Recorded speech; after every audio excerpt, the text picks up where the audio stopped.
We've spent some time on the channel driving the Volkswagen ID.4 in various guises, and we've joked about it being your cool single uncle who ultimately goes off and joins a rock band. And, well, it's not a bad drive, and many people around the world seem to think so too. It's sold in pretty decent volumes thanks to its underpinnings on the NEV platform. And today we're in a vehicle which shares those underpinnings. It's kind of upmarket older brother, the Audi Q4 55 e-tron Quattro, a car with many names that have to be said in the right order. And we've done this like a billion times, but don't worry. Onwards, Jeeves!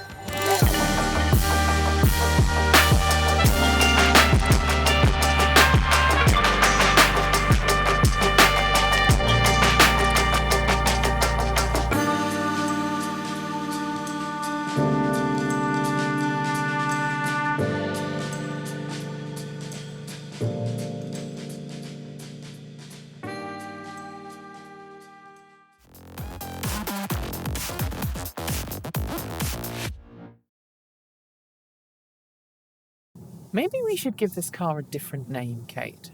You don't like Audi Q4 55 e-tron Quattro. It's very catchy. I mean, I can't say Quattro easily. I very often end up putting a W in, and then it sounds weird, and then I feel bad about saying the name. Oh, the Quattro. Yes. That's just because you're fancy. But maybe we could just call it, I don't know, the Audi Charlotte, or the Audi Trevor, or the Audi Bob, or... Stop bringing your aunt into things. But, you know, this is a great vehicle for road tripping in if you want to have a quiet cabin.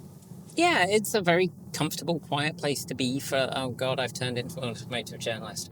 But it is a comfortable, quiet place to be for long journeys. The downside to that for this particular variant of the Audi Q4 55 e-tron Quattro is that it only has about 250 miles of real-world range, because this is, as the name suggests, the Quattro bit of the name is an allusion to the fact that this has all-wheel drive. Yes, yeah, and you, unlike some other vehicles where you get nearly the same range with the all-wheel drive variant because they can turn off a motor at various points. Yep. This one, you don't. So No. Instead of the 300 and some miles or around that you get with the rear-wheel drive variant, you get 250-ish, or today when I got in the car, 234. And I think Audi has kind of missed a trick there, because this vehicle is a vehicle that I want to spend a decent amount of time in. The seat's reasonably comfortable. It's got a decent amount of ventilation. I mean, there are two vents in front of the passenger. They want to make sure you get air, and not just by jumping over a humpback bridge. It's one of the least claustrophobic Audis I've been in quite a while. Yeah, it has a nice open cabin feel. It does have this Sentra console that's kind of large, but I actually like it a lot. I find it a very peaceful place to spend my time, which is, you know, the way I like my drives to be. And it's focused on you, the driver, right? So all of the displays are turned towards you. Everything is pretty ergonomic, I think, from a driver perspective. Yeah, I mean, the one little niggle I have is that these stalks, you have to know what they do, because it does not repeat the information when you change a setting. So if you get in at night and you are driving, which is something that I often experience with these vehicles, is I get in the dark and start driving. Working out what the windscreen wiper was doing was a bit of a challenge, because it doesn't, if you change the setting, it doesn't tell you what the setting is, and positionally it's not immediately obvious. And we'll come to sort of the driving characteristics a little later in the review. But from a passenger point of view, this particular variant of the Audi e-tron Quattro has front driver adjustable electronically doodad. It does have the front driver adjustable electronically doodad. It's one of my favourite features. I'm so glad you understood what I meant with that. I'm referring, I think, here to the seat, which has many doodads that you can adjust. Yeah, I'm actually now doing it right now. Good But Lord. it does have a fully electronically adjustable front seat. I don't think it has the massage function that you get with the more fancy Audi, like the Audi Q8 that we drove a couple of weeks back. But it's a really comfortable seat. It's well finished. It's got nice heating, 3-stage heating for it. But it doesn't have cooling on this particular trim variant. Again, I believe that is an optional extra, but then you really do start to push the price of this car up, and already at the 55 grand mark, feels like really all you'd want to spend on a car this size. I mean, I think this is one of those moments where you have to look at this vehicle as an Audi, and as its place in the market is one which is really emboldened in its pricing by the fact it has that 4-ring badge on the front. Oh yeah. It's not about being price competitive with other things in the market in the same way. Like, they can afford to be a bit more, well, you don't get quite as much, but you get the Audi badge. Particularly, I think, more so in the US, where you have that cachet of it's a European car, whereas in Europe, it's just another European car and it's more sport-focused, I think, as a brand. Yeah. At least that's my personal opinion, is that in Europe, people look at Audis more for the sports cachet, which this vehicle doesn't really have in quite the same way. I mean, the specs are not segment leading, let's put it like that. It's brisk enough to get you to 60 miles an hour in a decent enough time, but it is a Volkswagen underneath. Yeah, and I think that's one of the things that's interesting about Audi, is that some of their cars are Volkswagens underneath and some of them are Porsches, and how they've breathed on it and tweaked it depends. I mean, this definitely has the Audi Quattro heritage in terms of how it handles. Yeah. So it has a decent ride quality, but it also, as hopefully we'll come to a little later on, it does show the limitations of the MEB platform quite well. And that's not necessarily a good thing. I think one of the things that is interesting about this as an Audi is that they've done a very good job in many areas of making it feel like an Audi rather than a Volkswagen. I mean, the interior feels very Audi. It's premium. It's premium. And then you get these little areas of polish that are missing, and it's weird when you run into them. And this is my pet bugbear right now, is the charge port door, which you open, and it has a bright white light. And you're like, yeah, it has a light, except the light is pointing outwards in your face. And so when you come to plug in, if you're somewhere that's not well lit, what you have is a bright light shining in your face and nothing shining on the port. And in the end, I had to put my hand up and reflect light onto the port so that I could see it to plug in the charging cable. It also can be a little bit finicky about letting go of the charge handle. So yes, if it's locked, you have to unlock the vehicle first to remove it. But I've encountered situations where I've walked up to the car, opened the door, and then it's not automatically unlocked the charger from the vehicle. Yeah. And that's just irritating. Yes, at no point have I actually managed to unlock the cable from the car first time. In fact, I think when we were charging just prior to filming, it took me 3 attempts to get it to release the cable. Where I was like, unlock. No, it hasn't worked. Unlock. No. Okay, lock, unlock. Okay, now I can have the cable. That's odd. It is unfortunate. We're sat here at these lights, and I think one of the things I want to highlight is, A, the visibility of this vehicle. It's got pretty decent forward visibility. It does have some chunky pillars at the rear, but it does a pretty good job of covering the blind spots because the mirrors are substantial. Yeah, they're they're honking great mirrors. Let's I was be trying honest. to be kind, Kate. I mean, let's be fair, they are massive. And in this trim level, they are auto-dimming, which you'd kind of expect with this kind of a Yes. vehicle, but I think it's important to point that out. You also have the blind spot warning in these little kind of LEDs that sit in your mirror housing that also double up as indicator repeaters. So it's a really nice reminder. Yes, you've got the indicators on, you're turning, or you want to turn, and it alerts you if there is somebody in your blind spot, which I think should be standard on all vehicles all around the world. I know not all markets mandate it, but I wish that they did.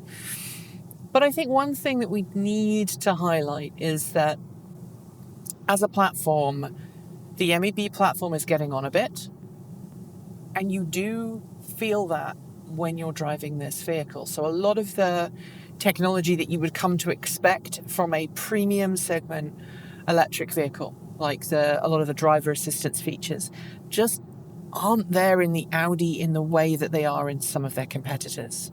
Yeah, I mean, you get your standard kind of lane keep assist, which is pretty reasonable as long as the weather is clement.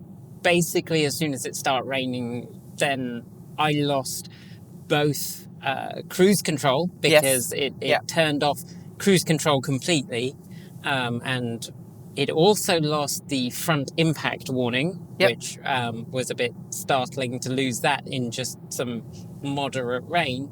But it kept lane keep assist, but not the cruise with lane keep assist where it actually tries to keep you centered in the lane. Mm-hmm. Mm-hmm. And, that is a big mark against Audi. I feel like Audi's assistive technologies are very wanting.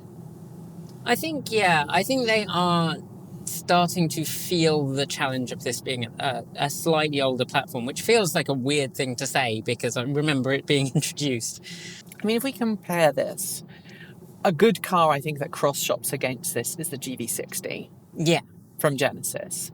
And that car really is a step up in terms of what it can offer the driver.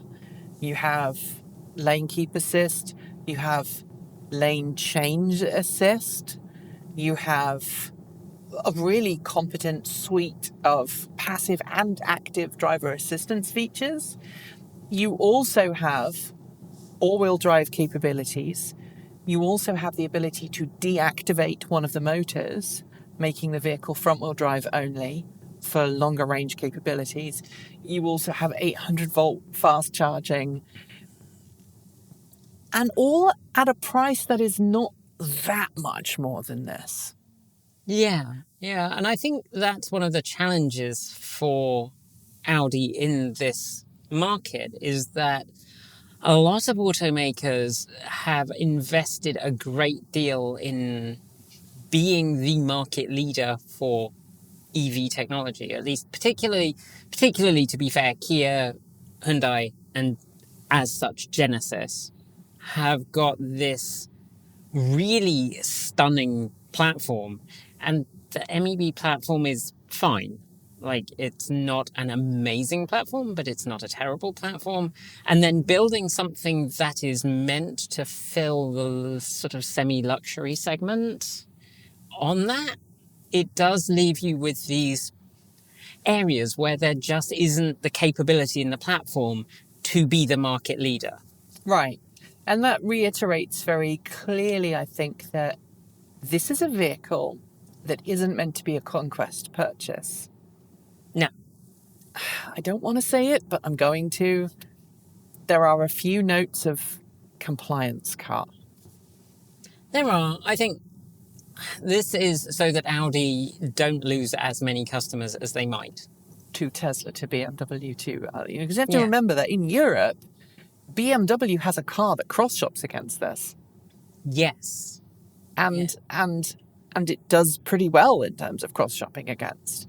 We know that Volkswagen has struggled with the ID.4 production of late. I know at the beginning I said, it has sold in decent enough volumes, but in the last couple of years, as the competition has ramped up, Volkswagen has seen ID.4 numbers drop. It's currently facing something of a revolt from people who work at the company who are like, I'm not going to take a pay cut just so we can carry on making this car. And it does highlight that there might be trouble ahead for the Volkswagen Group. And the MEB platform in particular is really starting to show its age. And I think this is one of the things that's very challenging in the EV sector, is that for a long time automakers have been able to get away with throwing the same basic engine into a new vehicle and calling it good. And their platform as such wasn't nearly so... It wasn't such a big deal if your car had a slightly out-of-date engine, so long as it was smooth enough and gave you enough miles per gallon. But now you have this situation where the technology is advancing, and it's not that the technology is advancing in such a way that last year's car is pants, but this and totally outclassed by this year's car. But it is advancing in a way which means that other automakers introducing a new platform is a significant challenge, and it can mean the difference between, that car has 800 volt charging and can do 0 to 80% charge in 18 minutes, and this one, it's going to take 30, 40 minutes to get there. That car can turn off its motor and can get you almost 300-400 miles. This one can't, and it gets you 230, and that's, it can be the difference between a car being kind of mediocre and being class leading.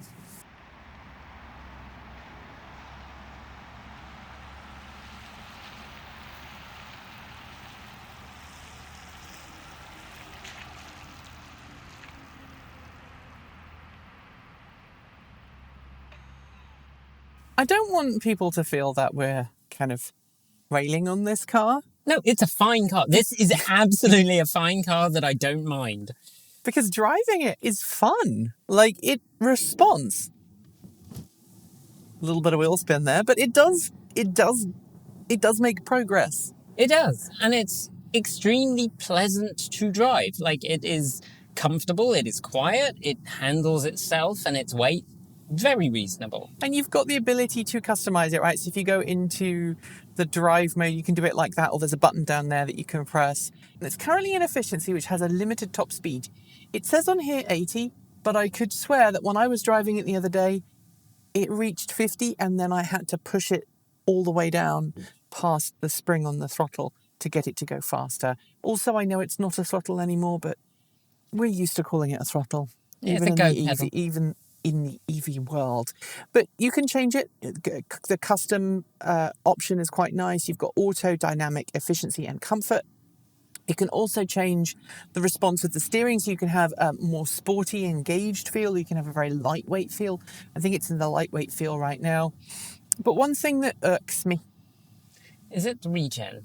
It's the Regen. So you've got a couple of choices here, right? So option number one is you have the car in B mode, which you activate by pulling down on the gear lever twice to enter the B mode.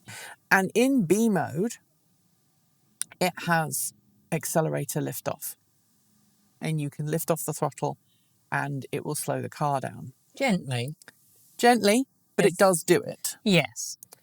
Then and in that mode, the paddle shifters here, the one that marked minus and the one marked plus, so left and right, respectively, you can't use that to add additional braking force from regenerative braking. So there's no regen on demand a la Chevrolet, for example. And that is a bit of a shame as far as I'm concerned. Yeah, I mean, if it was doing essentially one pedal driving in B mode, which is what I would actually like it to do in B mode, then that would make sense to me, that you can't then add extra braking through the pedal regen. But... Sorry, I'm being ADHD. You are being ADHD.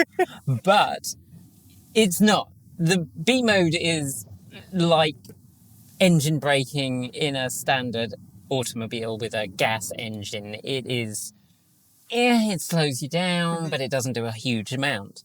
There is an alternative option. The alternative option, which I will demonstrate as soon as you pull away from the lights, is that you can put it into D mode. You can toggle between D and B just by, alternating those. And then you can use the negative and the plus button to adjust the amount of regen that the vehicle has when you lift off the go pedal.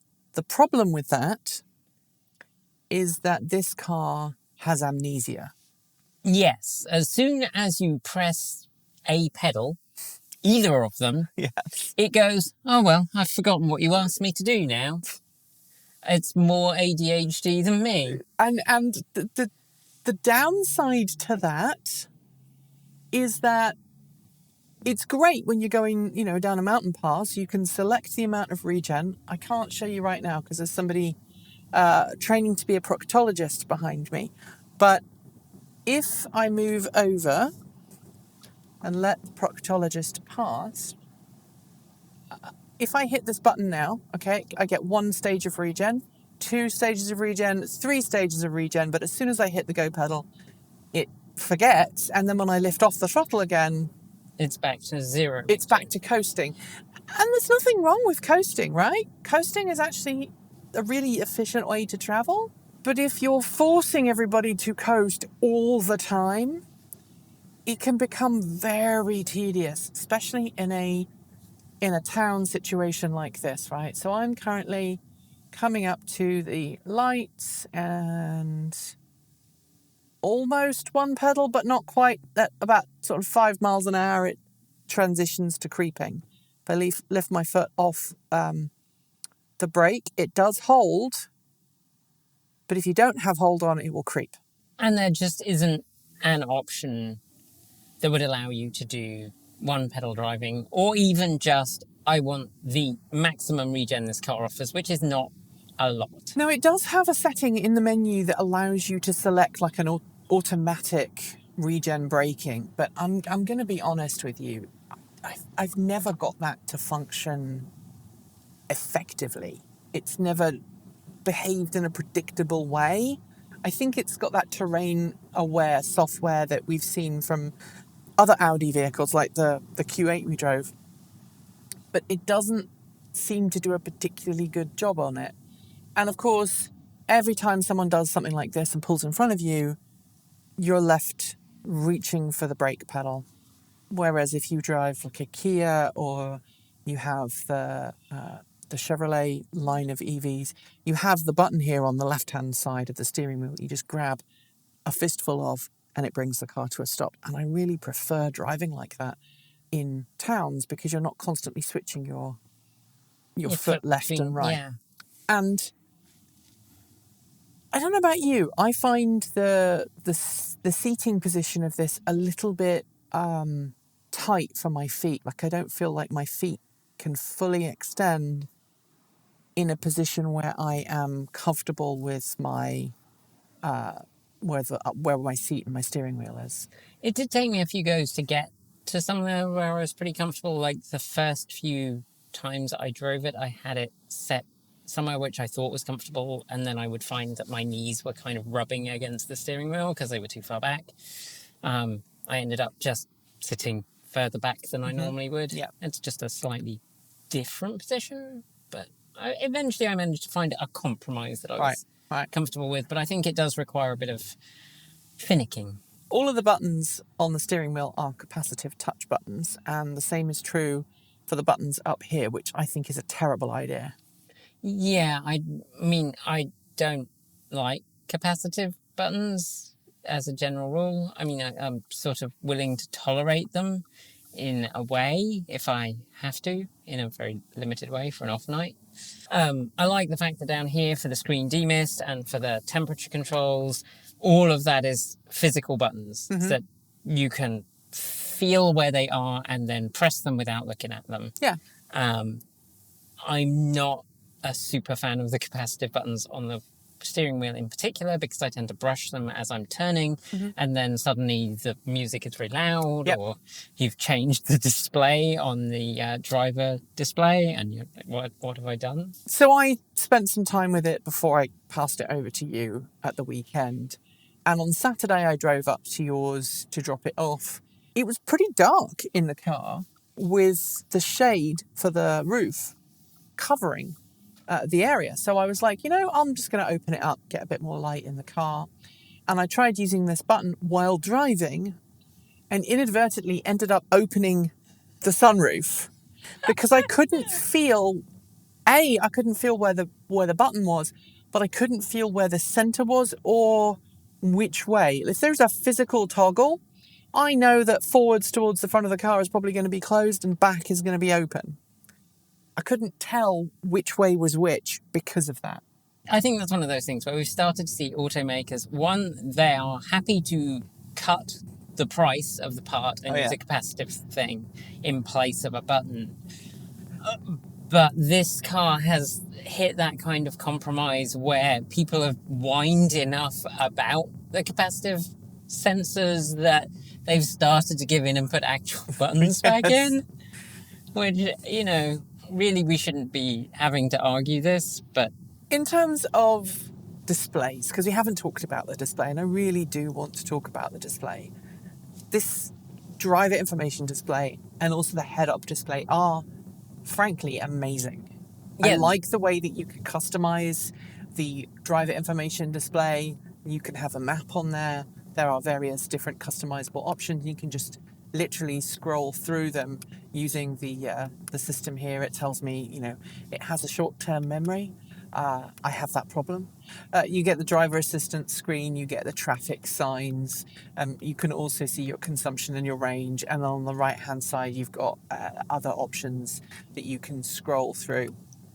I like the fact that you can have your map here, but it also has full customizability for the head-up display, and great things like augmented reality.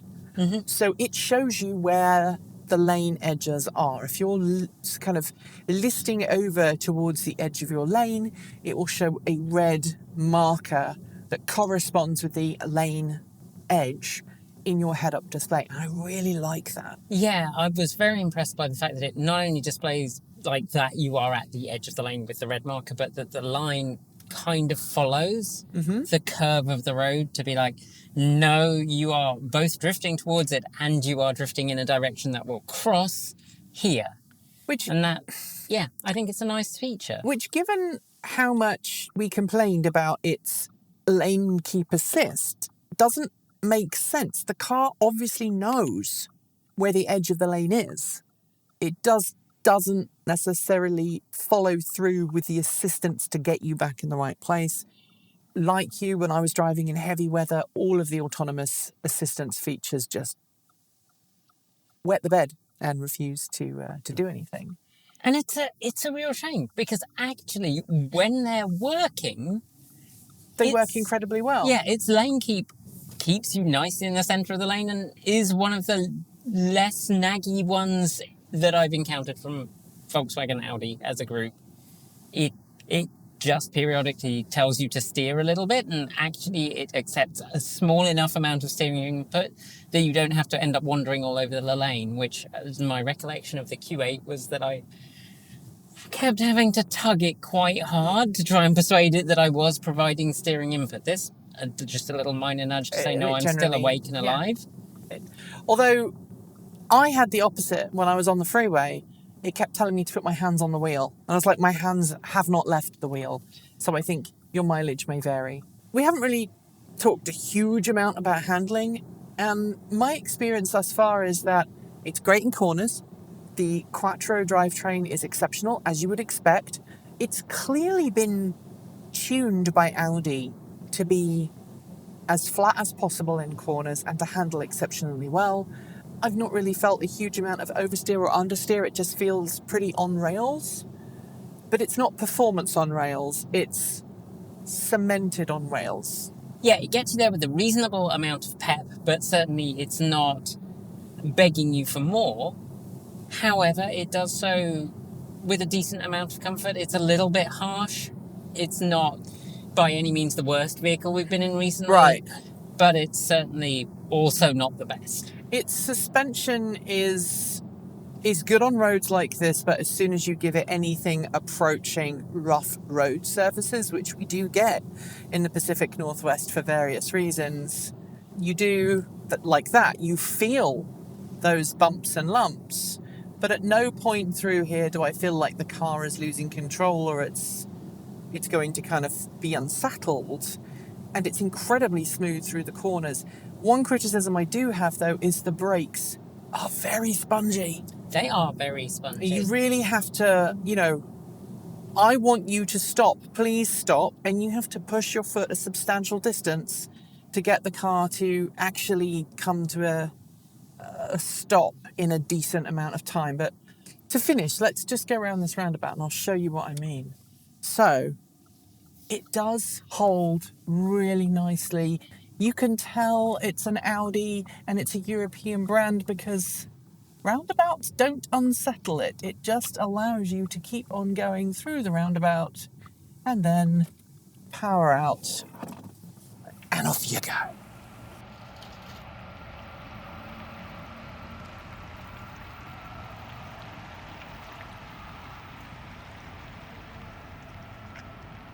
So I have some interesting feelings about this particular car.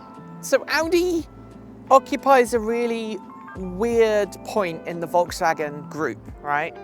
Because very often Audi takes Volkswagen models and pretties them up, adds some extra bells and whistles and fancy luxury.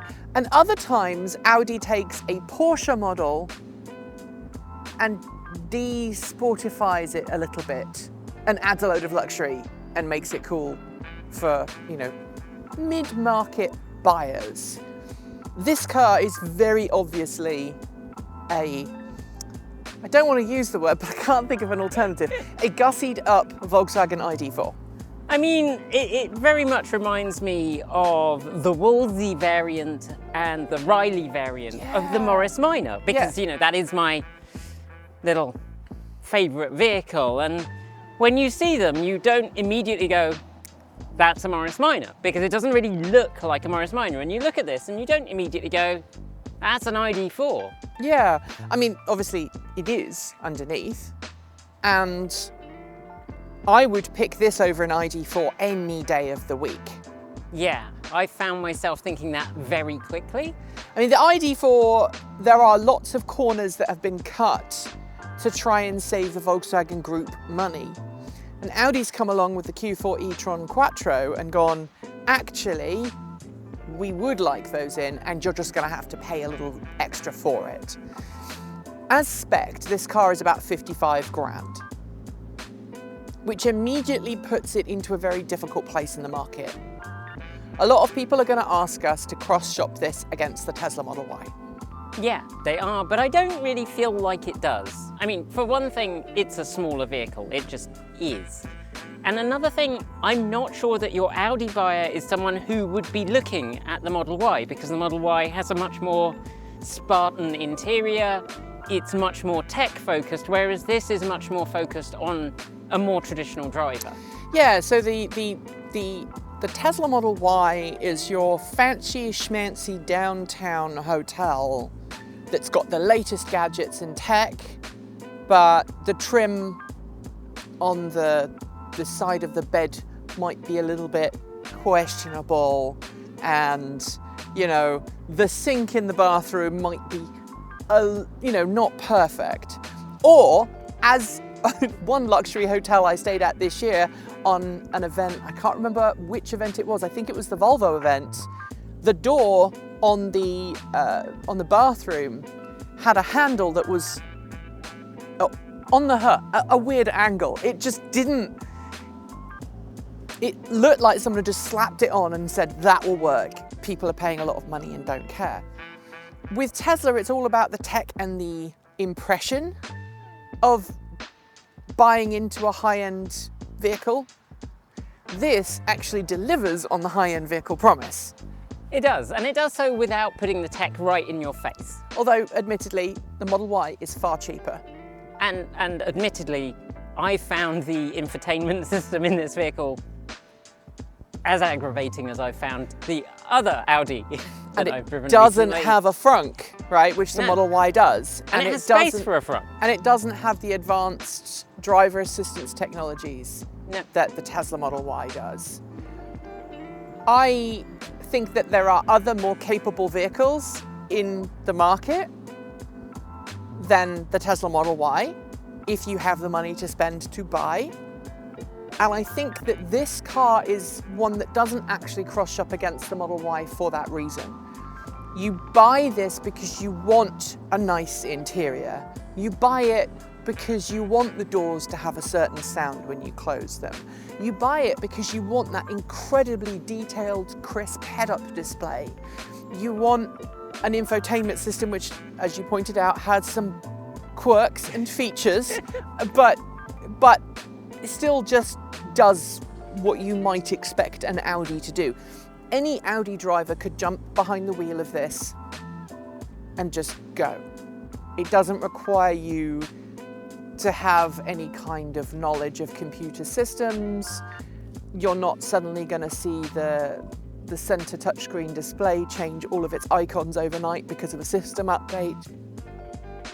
So this is tech-filled, but not tech-front. Yeah, it doesn't put the tech forward where you have to deal with it.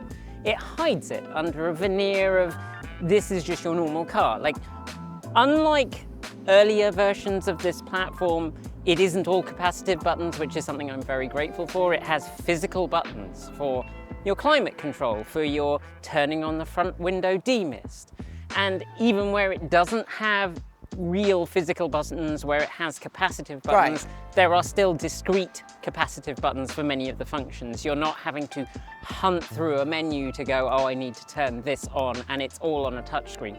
Mostly it's where you would expect it to be. Even if you got in a car from 10, 20 years ago, you could get in this and work it. And unlike the ID.4, you actually get 4 window buttons. I can count, honest. It actually has 4 window control switches. Yes. Which Which means you don't have to do that weird front-back shuffle thing that you do with the Volkswagen version of this.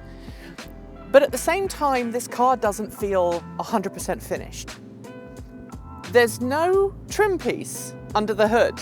You open it and it looks like a trim piece should be there, but there isn't one. And you might turn around and go, yeah, well, that's a fairly new thing. Cars didn't used to have that. That helps save weight. It's unnecessary, we don't need it. But at the same point, it's kind of become expected. Yeah, I mean, it feels a bit nickel and dimey not to have like the pretty plastic trim covering up the guts of what's under here. And I don't know that that really carries through to the rest of the vehicle. The rest of the vehicle feels very well put together, but the suspension, as we've talked about in the review, is a little bit harsh. Very harsh. And it just, maybe it just needs a little bit more polish. It handles like a dream. Yeah. If the road is smooth and you've got all-wheel drive, it handles like a dream. I haven't driven the rear-wheel drive variant, as we noted. This is the all-wheel drive, which has a little bit more power. People I know who have driven the rear-wheel drive say it's a little bit... Pedestrian? Pedestrian. It doesn't really feel like an Audi. It doesn't really drive with the Audi's gusto. Instead, it kind of just, it gets there, but it's rear-wheel drive. But in exchange for that, you get nearly 300 miles, as opposed to this, which is like 250 in real world on a good day. Yeah. Massive wheels on this. You can get energy efficient tires. And I also want to give a shout out to Audi for making things available as packages. So you can spec the vehicle to your needs if you want to buy one of these. So it has a winter pack. The winter pack includes, for $1,000, a heat pump, which I would argue should be standard. You can also, with that same package, you get a heated front windscreen. It's electrically heated, which are amazing. And the fact that you can order that as an optional extra is a good tick on the mark sheet. The rear of this, the rear luggage space is nice. You obviously, with this particular version, get the hands-free, do the dance underneath. That never works for me on any car that I've ever tried it with, so I didn't even bother with this. I know it's there, I know it works. And I feel a little bit like the Q8 with this. I don't think it's worth 55 grand. But if I saw one of these used, I'd be pretty tempted. Yeah, this is one of the few vehicles that we've had recently where I've been like, I would live with this. I mean, it's not a car that I want to sprint out and buy, certainly not at 55. But let's say for some reason I needed to replace the Nero and I saw a good deal on one of these, I wouldn't kick it out of bed. Yeah, it's a wait for this to be on the used market and then buy it. Mm-hmm. Wait for this to be 5, 6, 7 years old, then grab it, benefit from the depreciation of the previous owner, and then you've got a car that's very solid, handles really nicely, drives well, has a little bit of a weird user interface in some corners, has extra stalks for cruise control that I've never been a fan of. But like you say, you could live with this. So good job, Audi. Now, make something this size that has the same kind of underpinnings as the Q6, because that is a ground up platform specifically for Audi and Porsche. It is an EV performance bent to it. And I think if you could move the motors down, move the battery pack down, open up this front space, increase the rear load space, it would be a cracking car. And of course, add faster charging. Thanks for joining me today, and if you've got thoughts, make sure you leave them in our Discord chat room, on our Patreon page, or you can reach out to us using Mastodon or Blue Sky. Thanks to the amazing list of people scrolling by on your screen right now. They are some of more than 1,500 people who help fund this channel using Patreon and YouTube, helping us cover our bills, pay our team, and making sure that we can remain 100% independent. If you'd like to join them and see your name listed here, just follow the links below. There are a range of different tiers you can sign up for, from as little as $1 a month, or if you pay yearly, just under $11 a year. We've had so many headaches with our credit list in the last few months. I'm sorry, it's been down to a non-functioning program we were using to pull the list out, but today's list has been manually generated, so please do let us know if you're not on there and should be. We are, after all, only human-ish.